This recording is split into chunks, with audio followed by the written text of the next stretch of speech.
Tags Badong Aratiles po. Pag-uusapan natin ngayon, ang bibigat po ng mga binitawan ngayon ni Senator Bato. Happy birthday po muna, Senator Bato, bago natin talakayin ang inyong mga binitawang mga malulupit na pananalita, no? Sabi po ni Senator Bato, antindi po nito, no? Ayon po kay Senator Bato, be man enough. Just tell us the real score. Sa Tagalog, mas malupit yan. Kay Pangulong Marcos, magpakalalaki po kayo.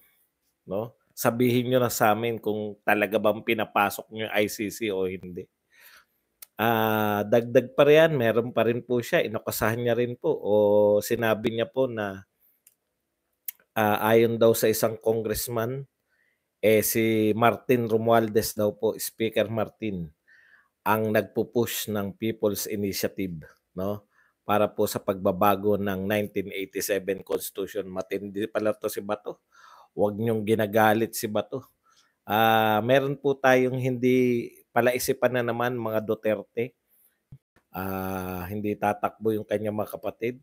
Medyo anong tawag dito? Election attorney o election attorney, no? Election yun na nga, si Attorney Makalintal na walang silbi, kinikilingan, may election lawyer, thank you very much. May kinikilingan, may pinapanigan, una sa balita, huli sa impormasyon, kaya ano pang hinihintay nyo? Pindot na, okay, pag-usapan po natin, no?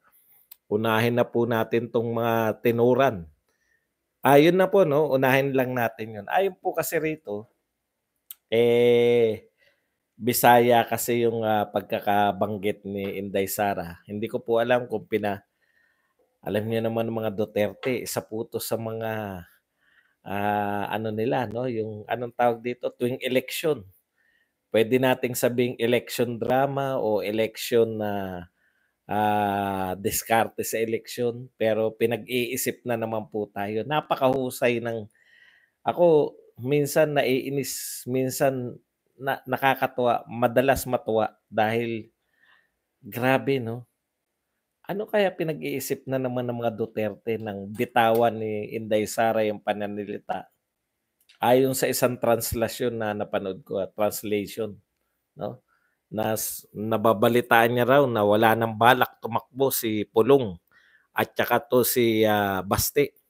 Kaya siya raw ang tatakbo. Naku, ang dami pong haka-haka ngayon sa internet, no? May mga nagsasabi na sinigurado na raw ni BP Inday Sara yung pagtakbo niya sa 2028 election. Ano sila, no? Anong tawag diyan? Yung masyadong makulay. Masyado po makulay ang politika sa mga Duterte. Makulay na ang politika, pinakukulay pa ng mga mahihiwagang pananalita. Meron na naman tayong pag-iisipan. Ano ang kahulugan ni Inday nang tatakbo siya sa susunod na eleksyon? Ay, nako. O yan ang parte ba ng pangkukumbinsi niya, no? Ito ba yung kanyang pangkukumbinsi sa kanyang mga kapatid na tumakbo kayo? Huwag niyo akong iiwan. Abangan po natin yan. Okay, anyway, punta po tayo rito sa malulupit na pananalita ni Bato, ni Senator Bato. Basahin po natin para mas malupit po ito. Be man enough. Alam niyo, matigas po itong pagkakaano ni ano, no? Just tell us the real score, no? Magpakalalaki po kayo, mahal na Pangulo. Sabihin niyo na sa amin kung ano talaga ang pangyayari, kung ano talaga, no? Tungkol ba saan tong magpakalalaki kayo, mahal na Pangulo. Ito po, ang sinabi po nito ni kung tapatin na raw, no, i-disclose na ni Pangulong Marcos kung talaga bang pinapasok niya, no? Kung talaga bang pinapasok niya itong ICC o hindi. Ito pa mga binitawan, sabihin lang, wala namang problema doon, sabi ni Senator Bato. Wala nang patalikod na transaksyon. Aray, grabe, no? indahin mo 'to. Kung kayo po ay sa mga patawa-tawa pa na mga supporter ni BBM, pag-isipan niyo 'to, 'no, ulitin natin. Sabihan lang, wala namang problema dun, wala ng patalikod na transaksyon. Grabe, patalikod na transaksyon. 'Pag sinabihan mo ako noon na hindi sila puwedeng pumasok at biglang nagbago ang ihip ng hangin at ngayon ay pumayag na kayo, please tell us. Eh, bakit gusto mong malaman, Senator Bato? Parang nakakatakot magsalita si Bato 'no, pawata-wata lang 'yan nung araw. Ha? Eto po, eto po ang huling mga sinabi ni Senator Bato. "You are our president. You are our leader. Please tell us so that we know what to do." Ayan po, makahulugan po 'yan. Bahala na po kayo kung ano po ang kahulugan sa inyo. Sa'kin hindi po matalinhaga 'yan. 'Yan po, magtapatan na tayo. 'Wag na tayong saksakan sa likod. Sabihin niyo, "Mahal na Pangulo, kung talagang pinapasok niyo yung ICC para alam namin ang aming gagawin." Ibig sabihin, hindi po kami tatahimik. Makakala niyo, pinapasok na namin, hintayin na lang natin resulta. Ayan oh, ang linaw oh. So that we know what to do. Hindi niya sinabing, I know so that I will know what I do. Ang baro ko mag-English. 'Di ba? We know what to do. Matindi yung mga binibitawan nito. Medyo parang amlodipin. Parang unlodipin na 'to. Ha? Putya, mga kapit po tayo. Parang mapapapunta na tayo sa Davao. Parang bigla tayong tatakbo ng Davao.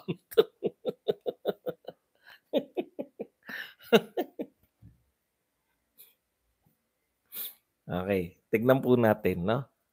Ito po.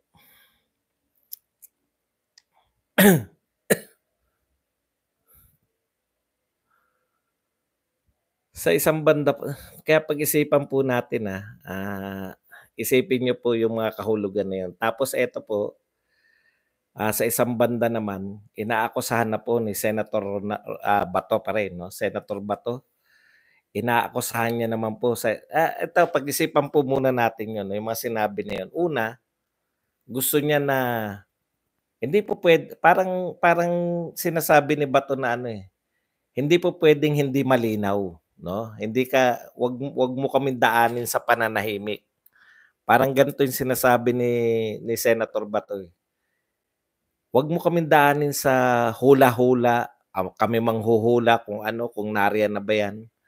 Kasi ang linaw po rito, eh, 'no? Meron po ditong sinasabi na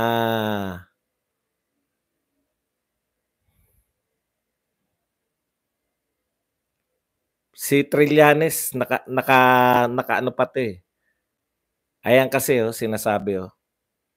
The senator's appeal, on the other hand, came following former Senator Antonio Trillanes' disclosure that ICC investigators have already gathered sufficient evidence against former President Duterte and a warrant of arrest against him may be issued very soon, no? So nagpapalaganap kayo, pinapalaganap ninyo, gusto niyo na ipatanggap sa tao na malapit na maaresto si Pangulong Duterte. Parang ang sinasabi rito ni Bato, pinanghahawakan namin as rock solid, 'no? Kasing tagas ng bato yung sinabi mo sa akin. Yan yung gusto niyang ipaalala sa presidente, sinabihan mo ko, eh. Personally, nagsabi ka sa akin na hindi mo papapasukin yung ICC. Tapos ngayon nababalitaan namin na warrant of arrest na lang ang hinihintay. Ang point dito ni Senator Bato, hindi po puwedeng manahimik ka lang. magsabi ka, be man enough, 'no? Magpakalalaki ka kung talagang nagkasaksakan sa likod, kung talagang pinapasok niyo yung ice kasi nakita niyo naman yung pronouncement ni ano, may may pronouncement dito si dating spokesperson Attorney Harry Roque. Nag-pronouncement siya, 'di ba? Ano yung pronouncement niya? Na narito na yung ICC. Eh, yung mga source niya, yung mga dati niyang mga kasama, may source siya. Hindi naman nila iniimbestigahan. Ikalawa, si Trillanes nagsabi na halos tapos na raw yung investigasyon. Anytime daw lalabas na yung warrant of arrest. Ikatlo, yung biglang pahayag, pagbabago ng pahayag nitong DOJ na wala naman silang nakikitang ginagawang mali ng ICC kaya hahayaan lang nila. So eto pong mga sinasabi 'to ni Roque, ni Trillanes at tsaka nito ni Secretary Boying Remulla, parang nagkakatugma-tugma na narito na talaga yung ICC kung susuriin niyo. Okey, ngayon ang gusto lang ni Bato, nangako ka sa'kin, eh. Alam niyo po iba iba yung mga maginoong kausap, eh. Hindi po pulitikong purong pulitiko 'yan si Bato, 'no? 'Yan po ay PMAyer, 'no? Yung word of honor diyan ay importante. Sa inyong mga pulitiko kung basta-basta puwedeng baguhin 'yan, pero pinanghawakan niya ni Bato. Kaya ang huling kahilingan ni Bato, bago siya umaksyon ng kung ano pa man, magpakalalaki kayo. Sabihin niyo na sa'min, what's the real score? Kasi siya bakit siya gigil na gigil? Dahil lang ba kay Duterte? Hindi, personally kasama siya ro'n, eh. Dalawa sila ni Pangulong Duterte. Dalawa sila na sinasampahan na, dinadamay na nga ngayon si Sara Duterte diyan sa ICC na 'yan. Alam niyo po, parang nasa ano tayo 'no, yung anytime may sasabog. Nasa grabe talaga 'tong gobyerno. Tapos 'yan makikita pa natin 'no, pinangatwiranan pa, so what daw, eh. So what kung may mga namatay diyan sa ano, basta atin kami ng kung sabi ng mga followers gano'ng mga twiran. Nakakagigil, eh. Gigil na gigil ako sa kanina may nag-so what pa, eh. PI na so what 'yan. Okey, punta po tayo rito. Eto pa po isa, sabay-sabay 'no, sabay-sabay.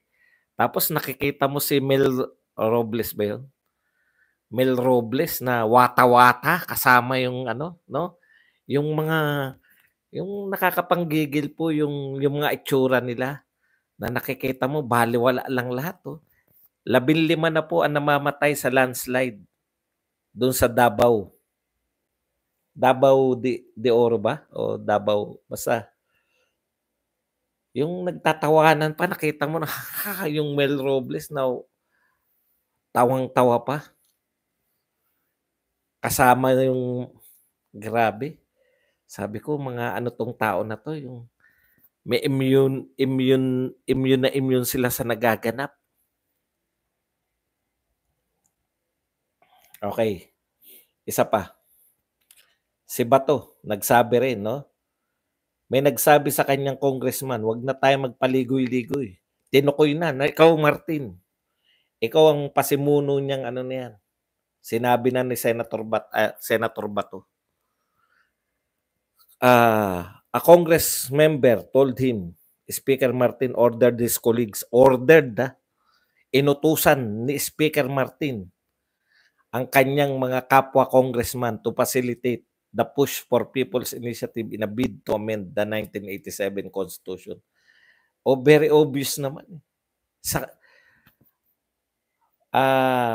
nung as early as December, ina-announce na po ni Dong Ano na nga yun, ni Congressman Dong, no? As early as December, gusto na po ni Congressman, anong apelyido na nga ni Dong, na nagsasuggest na siya na True People's Initiative, yung etchepuwera na yung mga senador. Mabuti nga, nagsasalita na yung mga senador ngayon. Senator Amy, Senator Villanueva, o si Dong Gonzales. As early as December, pinalutang na nila yung People's Initiative. Ano yan? Nagkataon lang? Nagkataon lang na sinabi ni Deputy Speaker Dong Gonzales na True People's Initiative tapos may nag-People's Initiative. Parang mas mahirap pong paniwalaan yun. Okay, pero sabi nga ni De La Rosa, siyempre hindi niya bibulgar kung sino yung congressman na yun.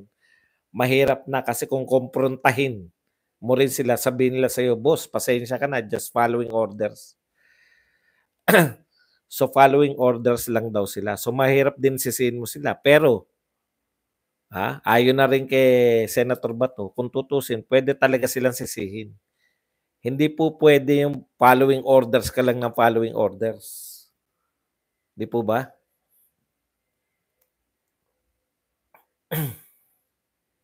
Kinakailangan yung orders din na pinapalo mo ay just, legal.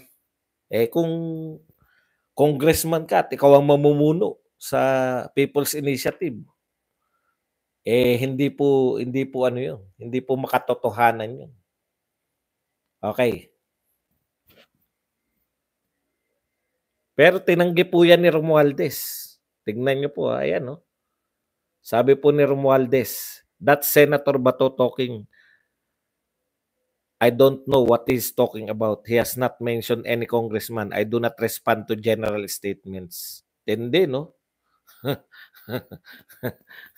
Ganun lang niya dinismiss. Nakita ko yan kanina eh.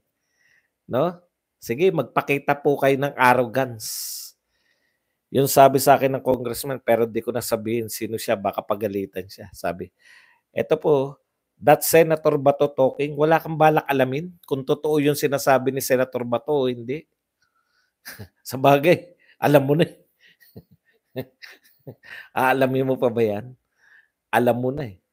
O nasan na ngayon yung sinasabi yung 51 billion, 51 billion. Open na yung Congress, oh. Bakit hindi nyo ipanawagan na imbestigahan? Kayo sa Senado, imbestigahan nyo po itong People's Initiative. Real talk po, saan po sila kumuha ng pera? Marami pong pera yan.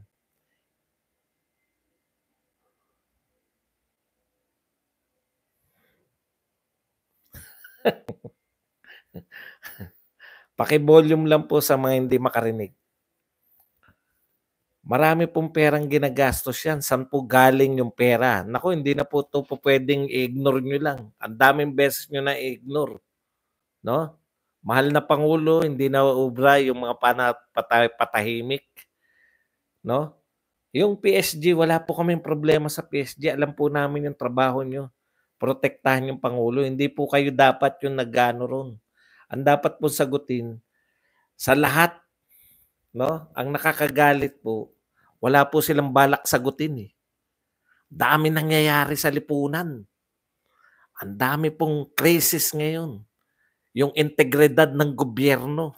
Kino-question yung mga Guinness Book of World Record tayo sa improbability ng mga pagtama ng loto. Pagtaas ng mga presyo ng bilihin.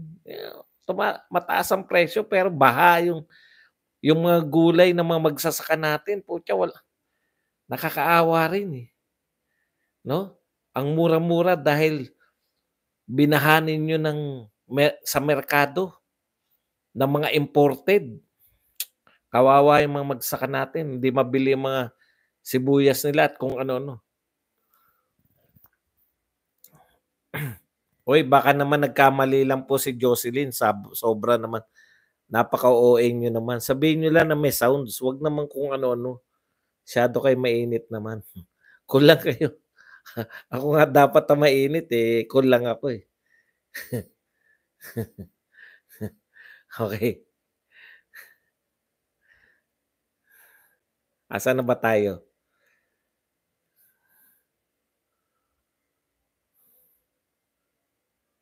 Eto po 'no,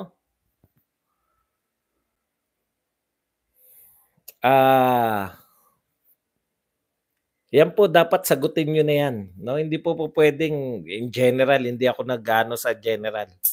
Isa pa po ang nakakatawa po dito, ang nakakatawa pa po, opening po ng Congress ngayon, nagra-rally po, sino po? Tanong niyo po kung sino po yung nagra-rally sa labas ng Congress, si Franz Castro. Alam niyo, wala naman po, ako nakita niyo naman nag-rally tayo, eh, 'di ba? Kaya lang po, ako hindi naman ako pinasusuweldo ng pamahalaan, eh. Nakukuha niyo po, ang mga congressman po pinasusuweldo ng pamahalaan para po alam niyo po ba kung bakit nagra-rally ang mga tao? Meron po silang hinaing. Yung hinaing po nila para mapakinggan ng gobyerno, kaya sila nagra-rally, 'di po ba? Eh, congressman ka, nira-rally mo yung Congress. Hindi ba pumasok ka ro'n sa Congress at questionin mo kung ano yung kino-question mo sa kalsada? Kasi may suweldo ka. Ayun ang hindi yata maunawaan ng ating mga congressman, eh. Binoto po kayo at pinasusweldo ng pera ng taong bayan para yung nakikita ninyong problema, lutasin niyo sa loob ng Kongreso. Ibig niyong sabihin, sasabihin niyo lang, "Hindi namin kayang lutasin 'yan. Kaya dito na lang kami, magra-rally kami." Eh, bakit pa kayo pinasuweldo? Hindi hindi ko tumakbo kayo, hindi naman kayo pinilit. Nung nanalo kayo, magra-rally lang kayo. Naroon po, nakita ko po si Franz Castro, ang tinututulan niya po yung tiyatya. Eh, mga kasama mo nga, hindi ko makuha, eh. Mga kasama mo nga yun nagcha-tiyatya, yung pasimuno niyan. 'Di diyan ka mag-ingay sa Kongreso. Katulad ng ginawa mo nung kay Sara Duterte, 'pag pinagpatayan ka ng mic, tsaka ka magpa-interview, pinagpatayan ako ng mic. Eh, samantalang ang gusto ko lang, eh at tsaka, ikalawa, Tambi, 'di ba wala pa yatang isang buwan pinagtatanggol may resolusyon pa kayo. May resolusyon pa kayo para ipagtanggol si Franz Castro. Nasaan na ngayon si Franz Castro? Nariyan sa labas ng Kongreso nagra-rally. Ako po hindi. Tama po ako nag-rally, 'di ba, nakita niyo naman ako. Eh, hindi naman ako pasweldo ng pamahalaan. Gusto kong marinig sa tao na hindi niyo dapat kinakasuhan si PRRD kaya ako nag-rally. Etong mga 'to, ano yung tinututulan niyo?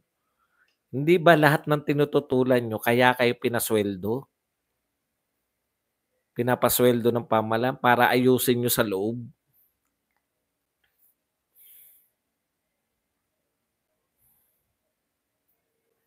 'Di ko yan talaga hindi ko makuha, eh.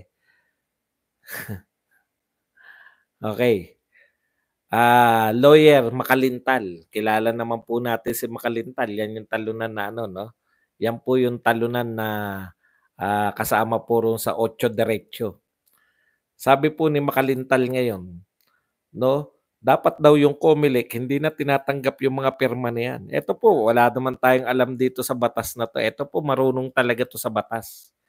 Sabi po ni Attorney Romulo Makalintal, "It, it cannot be the basis of initiative. It gives a wrong impression to the people that an initiative to amend the charter has already been properly or validly initiated." Tama po, eh, 'no? Ang sinasabi rito ni Makalintal, ako na lang kasi 'pag binasa pa natin malalim pa, bababain ko pa 'yan. Sinasabi ni Makalintal, bago ka magpapirma, meron ng amendments. Ano yung mga babaguhin mo? Alam niyo 'yun? Eto pinipetisyon namin, nagpepetisyon kaming mga mamamayan dahil gusto namin baguhin itong nakalagay sa konstitusyon. Yun po yung people's, initiative. Kaya ang sabi nga ni Makalintal, mauuna muna yung petisyon, mauuna muna yung gusto mong baguhin. Alam niyo yun? 'Di ba 'pag petisyon, bakit niyo pinipetisyon 'yan? Ay magpipirmahan po muna kami, tsaka na namin pag-iisipan kung ano yung kung ano yung reklamo namin. Hindi po pupuwede yun, eh, 'di ba? Kunwari 'pag may sinabing halimbawa lang po, may ipe-petition kayong mga kasama niyo sa trabaho o kapitbahay niyo, ipe-petition niyo, maingay. Halimbawa, 'di ba, alas 1:00 na nagvi-videoke pa, 'di ba, ipe-petition niyo. Ano yung pini-petition niyo? Yung pagvi-videoke niya meron na, yun yung sinasabi ni Makalintal, eh. Ngayon po nauna yung pirma, wala pa yung gustong baguhin. Alam niyo yun? Putyang alam nga ng mga tao, ayuda yun. Pirma kayo kapalit niyan ayuda, 'di ba? Yun, eh. Maganda rin yung punto nito ni Makalintal, eh. Kaya sabi niya, "Bakit niyo tatanggapin yang mga pirma na yan? Dapat mauna muna yung petisyon." Mauna late na nagba-vlog pa. Wala po tayong pakialaman. Mauna po yung gustong baguhin, tapos dapat nabasa raw yun nung mga pumirma bago sila pumirma. Yun yung gustong sabihin ni Makalintal. Nauna po ngayon, pirma muna bago yung babaguhin sa saligang batas. Yun po. Paano po yan? Dapat ku-questionin. Kaya lang, paubaya na po natin sa matatalinong abogado yan. Okay. Hindi po, pasensya na kayo. Alam niyo po nangyari, hindi na po sana ako. Eto na naman po yung nasobrahan po ako sa kalalakad, 'no, yung dapat dapat siguro magpa-program na ako, eh. Eto pong after lunch, lakad lang ako ng lakad. Para ako si Manuel Bilibid, eh. Yung nalibang ako, alam niyo kasi ngayon dito sa labas, ang sarap po ng hangin para ako nasa Baguio. Nag-live ako ng, tapos hindi mo namamalayan, lakad ka ng lakad. Pagkatapos ko mag-live, lakad ako, ang layo talaga na narating ko, naikot ko 'tong mga BGC, yung mga high street naikot ko po. Tapos hindi ako napapagod, biglang pag-uwi ko bigla ako napagod. Sabi ko, "Patay, yari na naman yata ako." Mabuhay ang magulong schedule ni Badong.